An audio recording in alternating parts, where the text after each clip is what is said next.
Hi all of you welcome back to Rama Reddy maths academy. ఈ వీడియోలో మనం ఏం డిస్కస్ చేద్దామని అంటే డివిజిబిలిటీ అంటే ఏంటిది, రిలేటివ్లీ ప్రైమ్ అంటే ఏంటిది, అండ్ మ్యూచువల్లీ రిలేటివ్లీ ప్రైమ్ అంటే ఏంటో చాలా క్లియర్గా చెప్తాను.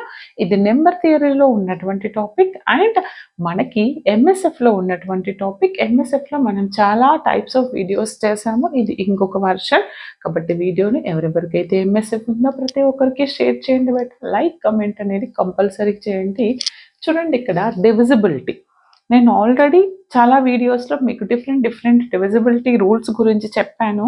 ఓకే, ఇక్కడ మీరు సింపుల్గా చెప్పాలంటే డివిజిబిలిటీ అంటే ఏంటిది ఆల్రెడీ నేను దీని ముందు క్లాస్లో చెప్పాను అండ్ విత్ థియరమ్స్ కూడా ప్రూవ్ చేశాము, రైట్? ఏమంటున్నాను ఇక్కడ, ఏ అండ్ బి అనేవి ఇంటీజర్స్ అనుకుంటే ఏం కావాలంట, ఇఫ్ ఏ